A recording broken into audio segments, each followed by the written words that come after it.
Welcome back, Daniel Hand. I'm Carolyn. And I'm Nate. Our new studio is still in progress, but it will be here at some point. It's October 20th. Do you know what that means? It's National Suspenders Day. You're not wrong. I was thinking Halloween is right around the corner. I just can't wait for the costumes, candy, and horror movies. Speaking of horror movies, have you seen any of those frightening fear flicks recently? Not personally, but Jason, Alex, and Taylor went to the opening night of Happy Death Day. Let's hand it over to them for Tiger Talk's first film review ever.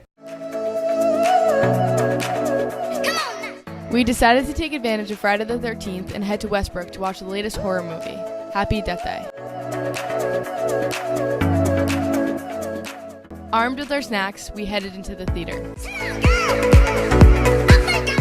Before getting into our seats, we stopped to play some games.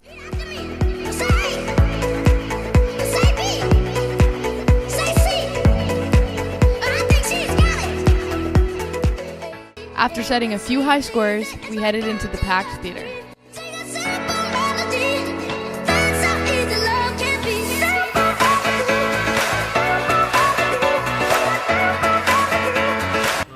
All right, so what did you guys think of the film? It was great. I fell asleep like 5 times. Literally terrible. I was expecting a scary movie, but it was actually kind of funny. Going in, seeing the title Happy Death Day, I thought it was going to be like this really scary movie, but it was a lot of comedy. It was kind of repetitive and a lot of jump scares, and that's like the only scary thing about it. Overall rating?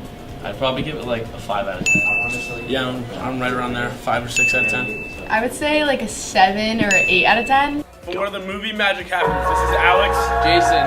And Taylor, reporting. Man, that's one freaky film. Yeah, why would anyone want to watch something so scary? Good question, Carolyn. There's actually some very interesting psychology behind it. What do you mean? I don't really know. Let's go to Casey, Liam, and Joe to find out.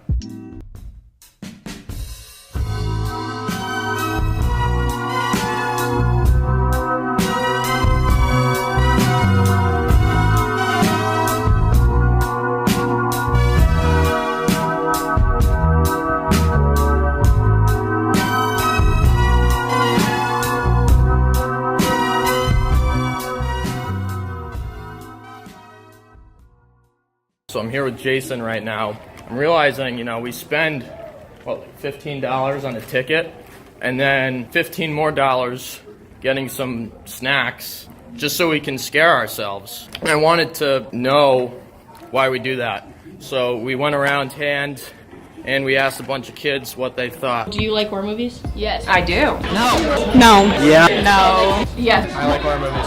No. Yeah. I hate them. Yeah. I have never watched one in my whole entire life. Why do you think people like horror movies? Because they want a thrill. It's fun to get scared. People like a good scare sometimes, Just to be creeped out, it kind of takes you away from the real world, gives you sort of a surreal experience. Well, according to Joanne Cantor, director of the Center for Communication Research at the University of Wisconsin, it's hard to point to a logical reason why we're so drawn to horror films. No doubt there's something really powerful that brings people to watch these things because it's not logical. Most people like to experience these pleasant emotions, she says. Although puzzling, research shows that horror films draw viewers due to the adrenaline rush and the sense of realness. Although clearly fake, the brain hasn't really adapted to the new technology of movies, Purdue University communications professor Glenn Sparks says. This real fear with no worry of actual violence or danger is what draws viewers in time and time again. From Insidious, this is Liam Bennett reporting.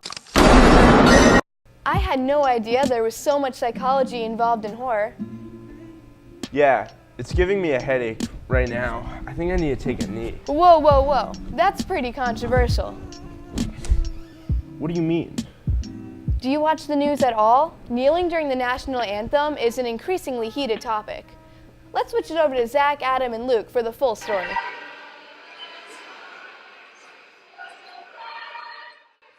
The United States is full of controversy, and one of the hottest social topics in today's news world is that many players in the National Football League are kneeling for the national anthem. This all started last season when Colin Kaepernick first took a knee to raise awareness about his perceived oppression of black people, and now many are doing it to take a stand against President Trump. We took the halls here at Daniel Hand to see the students' and teachers' opinions.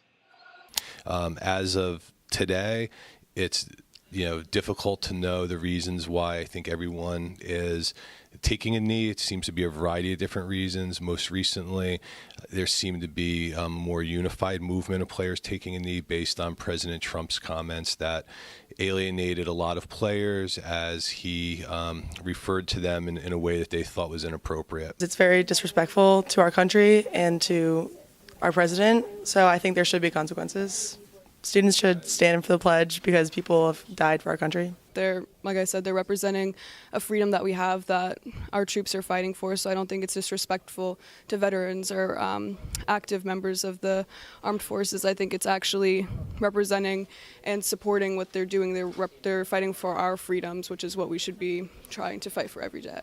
Well, I personally don't stand for the pledge because it says things that I don't respect or that's something that I don't stand for, so I think it's completely fine to just sit. I don't think that there's any need to be outwardly disrespectful or say rude things about it, but if you just sit down and mind your own business, there's nothing wrong with it.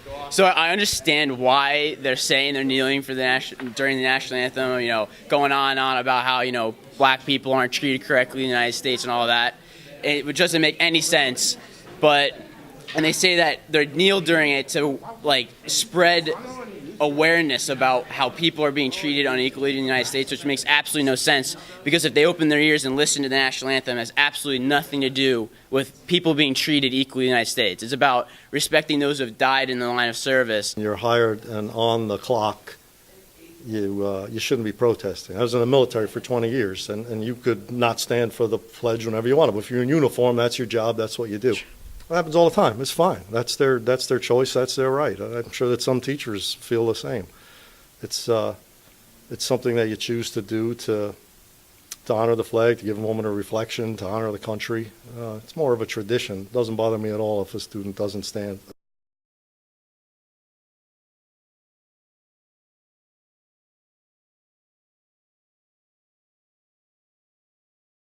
Wow, I never knew there was such complexity in kneeling.